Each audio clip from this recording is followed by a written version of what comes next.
नमस्कार, विंध्या टाइम्स में आपका बहुत बहुत स्वागत है। हाजिर हुए बिंद की बड़ी खबरों के साथ। बात कर लेते हैं पहली खबर की, जहां रीवा में गेहूं की कटाई के बाद गहाई के दौरान 3 अलग अलग लोग हादसे का शिकार हो गए। आपको बता दें, संतोष सिंह निवासी खर्रा सिमरिया, पन्नेलाल कोल निवासी सीधी बरहा, अमित सोधिया निवासी लक्ष्मणपुर बिछिया का गहाई के दौरान हाथ कट गया। आपको बता दें, गहाई के दौरान हाथ कटने का ये कोई पहला मामला नहीं है। इससे पहले भी एक मामला सामने आया था, जहां एक नाबालिग बच्चे की हाथ की उंगलियां कटकर खेतों में बिखर गई थी। ताजा मामला एक बार फिर प्रकाश में आया है, जहां 3 लोग हादसे का शिकार हुए। बता दें, तीनों को संजय गांधी अस्पताल में लाकर भर्ती कराया गया है, जहां उनका उपचार किया जा रहा है। क्या नाम है भैया आपका? लाल बहादुर सिंह। रहने वाले कहाँ के? जी, खारा। कौन सा थाना लगता है? थाना सिमरिया लगता है, जिले री। क्या रहती है? घटना वो ठेसर से हाथ कट गया है। कैसे पूरी घटना क्या है? तो घटना वो ठेसर चलती थी अपनी बगल में, वो दूसरे के ठेसर में वो दाना उलने गए, तो वो दूसरे के ठेसर में दाना डांठ ला करके लेके गए, तो उसमें धरा था तक था, तो पैर गीला था तो फिसल गए पैर, तो डायरेक्ट चला गया ठेसर में। डांठ इकट्ठे पुल्ली जब खींच ली तो इकट्ठे। किसका हाथ कटा है? वो भाई है मेरा, संतोष सिंह, पेशेंट लिए हैं हम। और 2 लोगों को और भी कटा है जी। तो वो एक कुम्हारा के हैं, खारा के पास में कुम्हारा है, वो 1 लोग और हैं। 3 लोगों का हाथ कहा जाएगी कि 3 लोगों का हाथ? जी जी। अभी कैसी हालत उनकी? अब उनकी हालत होगा, दवाई हो रही है, तो ड्रेसिंग कर रहे हैं। घटना कब की है? घटना कल की है, 12 बजे की दोपहर की। जी। सिमरिया थाना क्षेत्र है? जी। गाँव कौन सा? जी, गाँव कौन सा? खारा जी। लाल बहादुर सिंह। बात कर लेते हैं दूसरी खबर की, जहां रीवा में बास्केटबॉल लीग का शुभारंभ हुआ है। यह शुभारंभ अजय मिश्रा बाबा के द्वारा किया गया है। बता दें, 16 टीमें थीं, जिनमें भोपाल, इंदौर, जबलपुर और रीवा की टीम शामिल थी। वहीं महापौर अजय मिश्रा बाबा ने खिलाड़ियों से परिचय प्राप्त किया और महापौर ने कहा कि खिलाड़ियों के लिए ऋतुराज पार्क के रिनोवेशन का कार्य बहुत जल्द चालू होने वाला है। इसी के साथ खिलाड़ियों के लिए एक अन्य मैदान बनवाने की भी बात कही है। आइए सुनते हैं महापौर अजय मिश्रा बाबा ने क्या जानकारी दी है। कि इन लोगों के कारण रीवा में बास्केटबॉल आज भी अपनी बुलंदियों पे, इनके सबके कहने पे हमने इस ऋतुराज पार्क के रिनोवेशन का कार्य बहुत जल्दी चालू करवाने का वादा किया था। वो चालू होने वाला है। इसका एस्टीमेट बन गया है। ये आपका ग्राउंड ऊंचा हो जाएगा, इसकी बाउंड्री वॉल बन जाएगी। जो आपको दिक्कतें होती हैं कि हाँ आपके लिए कमरा नहीं रहता सामान रखने के लिए, उसकी व्यवस्था हो जाएगी। जब आप कोई बड़ा मैच खिलाएंगे, उसकी व्यवस्था, सारी ऐसी व्यवस्थाएं हम कराएंगे कि जिससे ये बास्केटबॉल का ग्राउंड आप लोगों के नाम से जाना जाए और स्टेट लेवल के खेल आप करा सकें। मैं आप लोगों से एक चीज जरूर कहना चाहूंगा कि एक ग्राउंड हमको और बनवाना है। पहले हमने इसी में सोचा था कि इसी में एक ग्राउंड और बनवा देंगे बिल्डिंग गिरवाने के बाद, पर ये रेंज पे है, जमीन ये रेंज पे आती है, तो उस पोर्शन में कम हो रहा। तो अगर दूसरा ग्राउंड बनवाते हैं तो इसके बाद वो छोटा पड़ जाता है। खिलाड़ी आपस में लड़ सकते हैं, बॉलें आएंगी इधर उधर, तो देखने में भद्दा लगेगा और तो आप बड़ा मैच नहीं खिलवा सकते। इसलिए इसमें हम लोगों ने इस साइड कबड्डी का, गर्ल्स कबड्डी के लिए ग्राउंड आरक्षित कर दिया। आप लोगों से मैं ये बोलना चाह रहा हूं कि आप हमें जगह बताएं। कम से कम जितना बड़ा ये खुला पोर्शन है, इतनी बड़ी कहीं पर भी एक जगह हो। वैसे हमारे यहाँ पार्क बहुत है, हम कोई ना कोई पार्क है उसको देखेंगे, और ऐसा पार्क देखना चाहते हैं जहाँ पर आप खेलने जाएं तो वहाँ के आम आदमी को कोई कष्ट ना हो, वो कॉलोनी से हट के हो। जैसे ये है, यहाँ पर कोई भी किसी को कोई दिक्कतें नहीं होती हैं। आप जब तक चाहे मैच खेलें, तो ये आपको नगर निगम की तरफ से एक नई सौगात बहुत जल्दी मिलने वाली है। कुछ दिन के लिए आपके खेल में व्यवधान पैदा होगा। हम ऐसा कोशिश करेंगे कि बरसात के समय ये हो, तो आपका खेल भी प्रभावित रहता है। उस समय खेलते भी नहीं है लोग बाग, और इसका जल्दी से जल्दी काम हो जाए।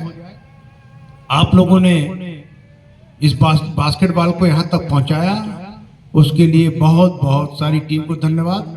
हमसे आपको कोई सहयोग की आवश्यकता होगी तो बताइए।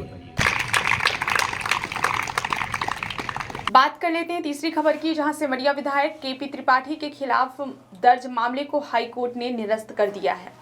माना जा रहा है कि सिमरिया विधायक के खिलाफ साजिश रची गई थी। बता दें, विधायक के खिलाफ ट्रायल कोर्ट ने केस दर्ज किया था, जिसे हाई कोर्ट ने निरस्त कर दिया है। आप सिमरिया से बलकुइया मंडल अध्यक्ष हैं, अपना नाम बता दीजिए। श्री सोनी पांडे। अभी न्यायालय हाई कोर्ट से जो है एक फैसला आया है आपके क्षेत्र के विधायक केपी त्रिपाठी के पक्ष में। जी, इस मामले को काफी दूर पकड़ाया गया था, और इस बारे में आप क्या कहना चाहते हैं? अभी 5-6 महीने पहले माननीय सिरमौर न्यायालय ने जो हमारे सिमरिया के सदस्य विधायक जी के खिलाफ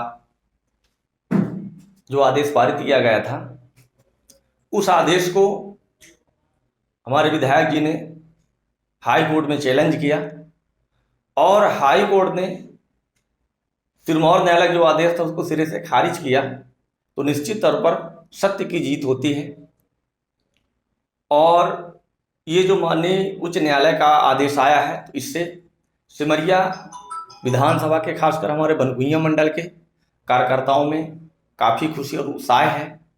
और इससे यह सिद्ध होता है कि अपोजिट पार्टी वाले कितना भी षड्यंत्र कर ले, लेकिन सत्य परेशान जरूर होता है, लेकिन परास्त नहीं होता है। तो सत्य की जीत हुई है, और हमारे विधायक जी दिन प्रतिदिन नए नए विकास के आयाम रचते हैं, और 24 घंटा उनको चिंता रहती है कि हमें अपने विधानसभा में कितना ज़्यादा से ज़्यादा काम कर लें, कितना लोगों तक हम अपनी सिमरिया विधानसभा में विकास के कार्य कर लें, और जो शासन की हितग्राही योजना है उनको कैसे समाज के अंतिम छोर के बैठे व्यक्ति तक पहुँचा दें। अच्छा, क्या है कि चुनावी वर्ष है, जैसा कि आप जानते भी हैं, और चुनावी वर्ष में जो अपोजिट पार्टी है, तो जो लोग जो काम अदालत का वो अदालत करे, लेकिन अदालत का कार्य यहाँ जनता स्वयं करने लगी थी। ऐसा लग रहा था कि जनता स्वयं अदालत बन के बैठी है।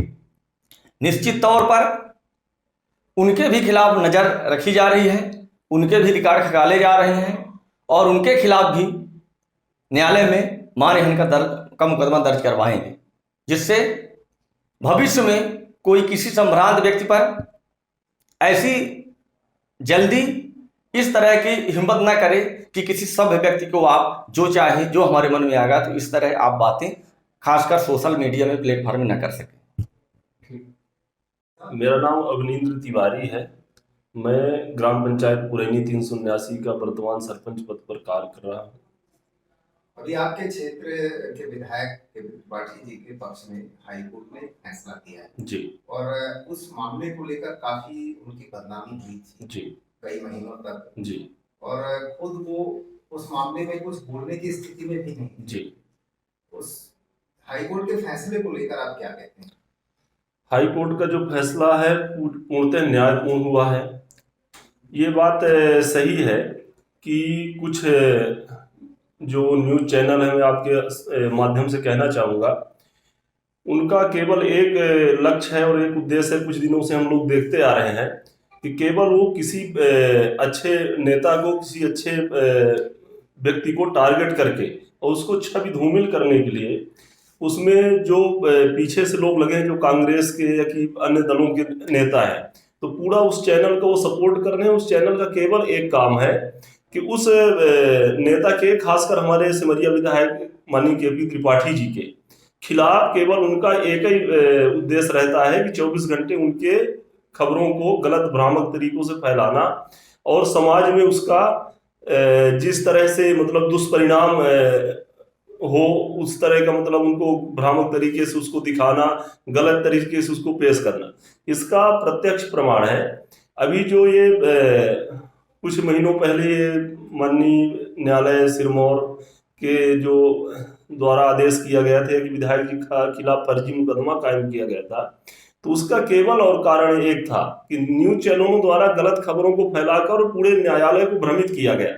न्यायालय में गलत तरीके से केस को पेश किया गया और उसके कारण केस अपने सही रास्ते से भटका, पर अंततः उसको न्याय मिला। हमेशा जो सच को कभी आंच नहीं आती है। और रही बात माननीय हमारे विधायक केपी त्रिपाठी जी की, उनकी लोकप्रियता और उनके काम करने का जो तरीका है, ये कहने की जरूरत नहीं है। पूरे सिमरिया विधानसभा में नहीं, पूरे अपितु पूरे रीवा जिले में हम लोग चूंकि कार्यकर्ता हैं, पहले भी हम लोग काम किए थे, पहले भी जो विधायक हुआ करते थे उनका भी हमने शासनकाल देखा था।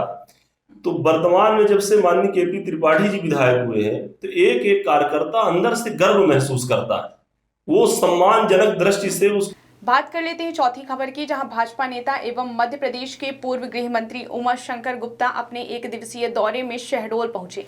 पूर्व मंत्री एवं प्रदेश वैश्य समाज के अध्यक्ष उमाशंकर गुप्ता संभाग स्तरीय बैठक में शामिल हुए। इसमें शहडोल, उमरिया, अनूपपुर, डिंडौरी के पदाधिकारी शामिल हुए हैं। बैठक में पिछले कामों की समीक्षा के साथ आगामी कार्यक्रम की रूपरेखा तैयार की गई। कार्यक्रम के बाद पत्रकारों से चर्चा की गई। वैश्य महासम्मेलन मध्य प्रदेश वैश्यों के हितों की रक्षा के लिए इस प्रदेश में काम कर रहा है। हमारी लगभग 50,000 आजीवन सदस्यता है। हर जिले, तहसील और पंचायतों तक हमारा संगठन पहुंचा है। संगठन के कई प्रकार की गतिविधियां चलती रहती है। इस बार संभाग वाइज हमारी बैठक चल रही है।